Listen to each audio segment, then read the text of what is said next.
কংগ্ৰেছৰ বিৰুদ্ধে বিজেপিয়ে এক বিশাল প্ৰতিবাদী কাৰ্যসূচী ৰূপায়ণ কৰিছে আৰু এই মুহূৰ্তত আমি দেখুৱাইছোঁ এয়া হৈছে GS ৰোডত অৱস্থিত অসম প্ৰদেশ কংগ্ৰেছ কমিটিৰ যি মুখ্য কাৰ্যালয় ৰাজীৱ ভৱন এই ৰাজীৱ ভৱনৰ সন্মুখত এনেদৰে এক প্ৰকাৰে তীব্ৰ হুংকাৰ প্ৰদান কৰা দেখিবলৈ পোৱা গৈছে বিজেপিৰ দলে আৰু বিজেপিৰ কেইবাগৰাকীও শীৰ্ষ নেতাৰ নেতৃত্বত এই প্ৰতিবাদী কাৰ্যসূচী ৰূপায়ণ কৰা হৈছে আমি দেখুৱাইছোঁ এক বিশাল প্ৰতিবাদী কাৰ্যসূচী হাতে হাতে বেনাৰ লৈ হাতে হাতে ৰাহুল গান্ধী মল্লিকাৰ্জুন খৰ্গেৰ প্ৰতিচ্ছবি লৈ তেওঁলোকে এক প্ৰকাৰে হুংকাৰ প্ৰদান কৰিছে আৰু কংগ্ৰেছে যেনেদৰে দেশৰ প্ৰধানমন্ত্ৰীৰ লগতে তেওঁৰ মাতৃগৰাকীক অপমানজনক মন্তব্য কৰিছিল এই বিৰুদ্ধে এক বিশাল প্ৰতিবাদী কাৰ্যসূচী তেওঁলোকে ৰূপায়ণ কৰিছে আৰু তেওঁলোকে কৈছে যে কোনো কাৰণতে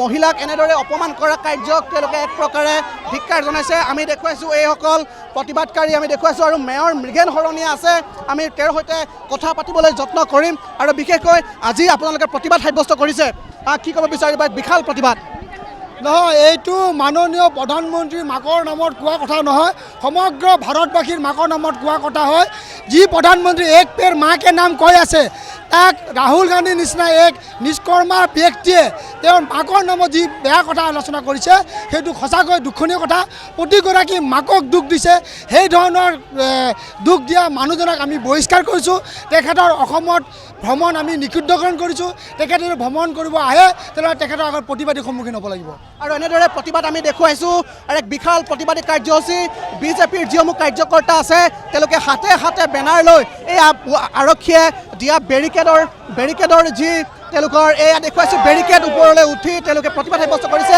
আৰু ৰাজীৱ ভৱনৰ সন্মুখত তেওঁলোকে যি বেনাৰ আঁৰি থৈছে সেই বেনাৰ এক প্ৰকাৰে ফালি পেলাইছে আজি আপোনালোকৰ বৃহৎ প্ৰতিবাদ কাৰ্যসূচী আচলতে এইটো দুখৰ বিষয় অকল ভাৰতীয় জনতা পাৰ্টি বুলি নহয় প্ৰত্যেকগৰাকী ভাৰতীয়ৰ আজি দুখত আঘাত লাগিছে যে এয়াই কাৰণে যে তেওঁলোকে ভাৰতৰ সন্মানীয় প্ৰধানমন্ত্ৰীগৰাকীৰ মাতৃৰ বিষয়ে এনেধৰণৰ অশুভ আচৰণ কৰিছে অশুভ মন্তব্য কৰিছে যে সমগ্ৰ নাৰী জাতি অপমানিত হৈছে আৰু মই ভাবোঁ যে সমগ্ৰ ভাৰতৰ প্ৰত্যেকগৰাকী জনসাধাৰণে আজি কংগ্ৰেছক চেঁচাই দিছে ধিক্কাৰ দিছে আৰু এই কথাই প্ৰমাণিত কৰে যে কংগ্ৰেছ অতি সোনকালে নিঃশেষ হৈ যাব উচ্ছেদ হৈ যাব কাৰণ এয়া অপমানসূচক অকল নৰেন্দ্ৰ মোদী ডাঙৰীয়াৰ মাতৃৰ কাৰণে নহয় প্ৰত্যেকগৰাকী নাৰীৰ বাবে এয়া অপমান আমি দেখুৱাইছোঁ আৰু যিহেতু যেনেদৰে নাৰীক অপমান কৰাৰ কথা তেওঁলোকে কৈছে আৰু নাৰীক অপমান কৰাৰ কথা বিজেপিয়ে কোনো প্ৰকাৰে গ্ৰহণ নকৰে আৰু কংগ্ৰেছৰ শীৰ্ষ পৰ্যায়ৰ যিসকল নেতা আছে তেওঁলোকক অসমলৈ অহাত তেওঁলোকে নিষিদ্ধ কৰিছে এনেদৰে কথা কৈছে আৰু আমি দেখুৱাইছোঁ বিজেপিৰ যিসকল নেতা আছে যিসমূহ কাৰ্যকৰ্তা আছে তেওঁলোকে এয়া আৰক্ষীয়ে দিয়া যি বেৰিকেড সেই বেৰিকেড উফৰাই এক প্ৰকাৰে ৰাজীৱ ভৱনৰ ভিতৰলৈ সোমাবৰ বাবে তেওঁলোকে চেষ্টা কৰা পৰিলক্ষিত হৈছে আৰু সন্মুখভাগত আমি দেখুৱাইছোঁ কংগ্ৰেছৰ প্ৰতিনিধিসকলেও কংগ্ৰেছৰ নেতাসকলেও এনেদৰে তেওঁলোকক বাধা দিয়াৰ আমি দৃশ্য দেখিছোঁ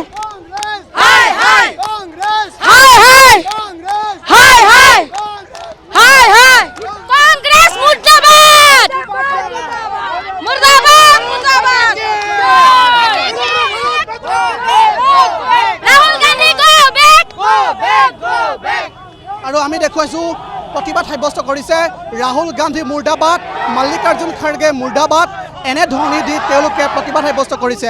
আৰু আজিৰ দিনটোত সমগ্ৰ দেশৰ ভিন্ন প্ৰান্তত প্ৰতিবাদ সাব্যস্ত কৰিছে বিজেপি দলে।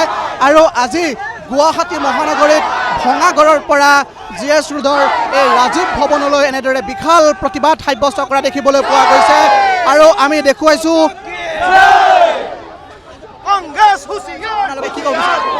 আজি আমি সকলোৱে দেখিছোঁ যে বিহাৰত ৰাহুল গান্ধীৰ সভাত নৰেন্দ্ৰ মোদী ডাঙৰীয়াৰ মাতৃক লৈ যি অপমানসূচক মন্তব্য কৰা হ'ল, যি ধ্বনি দিয়া হ'ল, সেয়া এগৰাকী প্ৰধানমন্ত্ৰীৰ মাতৃ হিচাপে নহয়, এগৰাকী নাৰী হিচাপে এক অপমান।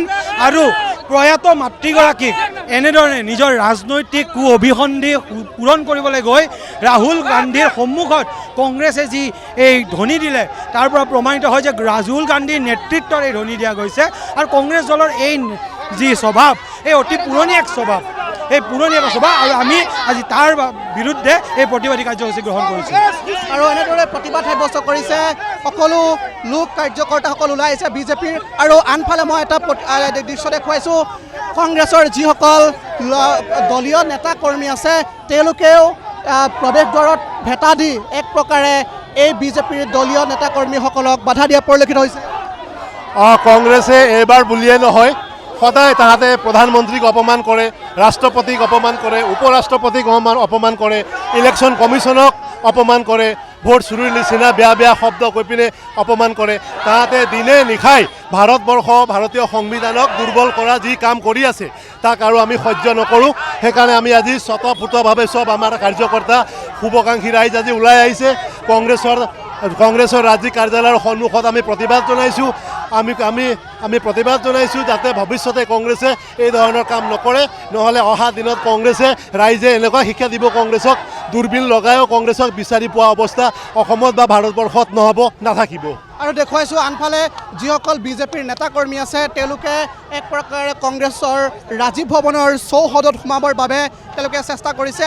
আৰু বিজেপিৰ মহিলা মৰ্চাৰ কেইবাগৰাকীও নেতাকৰ্মী আছে। বাইদেউ, আপুনি আজি প্ৰতিবাদ সাব্যস্ত কৰিবলৈ আহিছে, আমি দেখিবলৈ পাইছোঁ যে সকলো নেতাকৰ্মী আহিছে, আপোনালোকে কি ক'ব বিচাৰিব প্ৰতিবাদ?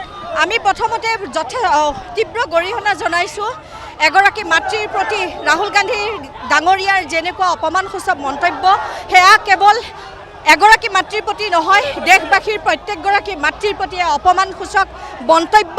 আৰু কংগ্ৰেছে অতীজৰ পৰা মহিলাক সন্মান কৰিব নাজানে, আগতেও জনা নাছিল, এতিয়াও জনা নাই, তেওঁলোকে পদে পদে প্ৰমাণ কৰি আহিছে। আৰু আগলৈও তেওঁলোকে সন্মান যে নকৰে সেয়া প্ৰমাণিত হৈ গৈছে। গতিকে ৰাহুল গান্ধীৰ এই কটু মন্তব্যক, এই লেতেৰা মন্তব্যক আমি সকলোৱে তীব্ৰ গৰিহণা জনাইছোঁ। আৰু এনেদৰে তেওঁলোকে বিভিন্ন অভিযোগ উত্থাপন কৰিছে কংগ্ৰেছ দলটোৰ বিৰুদ্ধে। ৰাহুল গান্ধীয়ে মহিলাক সন্মান কৰিব নাজানে বুলি কৈছে, বিভিন্ন অভিযোগ উত্থাপন কৰিছে। আৰু অসম আৰক্ষীৰ এটা বৃহৎ দল এনেদৰেই ভেটা দিয়া পৰিলক্ষিত হৈছে ৰাজীৱ ভৱনৰ ভিতৰভাগলৈ, যাতে এইসকল প্ৰতিবাদকাৰীয়ে সোমাই যাব নোৱাৰে, তাৰ বাবে এক প্ৰকাৰে এই বাধা দিয়া পৰিলক্ষিত হৈছে। আৰু ভিতৰভাগত যিসমূহ কংগ্ৰেছৰ নেতাকৰ্মী আছে তেওঁলোকেও হাতত পতাকা লৈ এইসকল বিজেপি প্ৰতিবাদকাৰীক এক প্ৰকাৰে বাধা দিবলৈ চেষ্টা কৰিছে। আৰু বেৰিকেড তেওঁলোকে ভাঙি, বেৰিকেড উফৰাই তেওঁলোকে ভিতৰভাগলৈ প্ৰৱেশ কৰাৰ বাবে চেষ্টা কৰিছে, বিভিন্ন ধ্বনি দিছে। কথা পাতিবলৈ যত্ন কৰে। এইটো আমাৰ ওচৰত দুৰ্ভাগ্যজনক ঘটনা। যিখন দেশত নাৰীক পূজা কৰে সেইখন দেশত কংগ্ৰেছে নাৰীক অপমান কৰিছে। এইটো প্ৰধানমন্ত্ৰী মহোদয় মাতৃক অপমান কৰা মানে সকলো নাৰী জাতিক অপমান কৰা। আৰু নাৰীক সন্মান কৰিব নাজানা দল এটাই চৰকাৰ বনাবৰ কাৰণে সাহস কৰিছে। গতিকে ভাৰতীয় সংস্কৃতি এনেকুৱা নহয়, নাৰীক সদায় সন্মান কৰিছে। গতিকে কংগ্ৰেছৰ অধিকাৰ তেওঁলোকে নিজেই খৰ্ব কৰিছে বুলি মই ক'ব বিচাৰোঁ। আৰু এনেদৰে তেওঁলোকৰ বিভিন্ন অভিযোগ, বিভিন্ন প্ৰতিবাদ, আৰু এই প্ৰতিবাদক লৈ এক প্ৰকাৰে কংগ্ৰেছৰ যিসকল শীৰ্ষ নেতা আছে তেওঁলোকে কেনেধৰণে জবাবদিহি দিয়ে সেয়া পৰৱৰ্তী সময় লক্ষণীয় হ'ব। কিন্তু দেখুৱাইছোঁ ৰাহুল গান্ধীৰ ফটোৰ ওপৰত তেওঁলোকে এক প্ৰকাৰে জোতা চেণ্ডেল লগাই এই প্ৰতিবাদ সাব্যস্ত কৰিছে। ৰাহুল গান্ধীৰ প্ৰতিচ্ছবিত তেওঁলোকে জোতা লগাইছে, এনেদৰে এক প্ৰতিবাদ সাব্যস্ত তেওঁলোকে কৰা পৰিলক্ষিত হৈছে। গতিকে এই প্ৰতিবাদ এক প্ৰকাৰে বাধা দিবৰ বাবে আৰক্ষীয়েও চেষ্টা কৰিছে, বেৰিকেড তেওঁলোকে ওপৰলৈ উঠিছিল। আৰু আমি দেখুৱাইছোঁ এই প্ৰতিবাদ শীৰ্ষ আৰক্ষী বিষয়াসকল আছে। গতিকে এই প্ৰতিবাদ আমি দেখুৱাইছোঁ ৰাজীৱ ভৱনৰ পৰা। এনেদৰে বিজেপি দলটোৱে কংগ্ৰেছৰ বিৰুদ্ধে এক প্ৰকাৰে সৰব হৈ পৰা পৰিলক্ষিত হৈছে।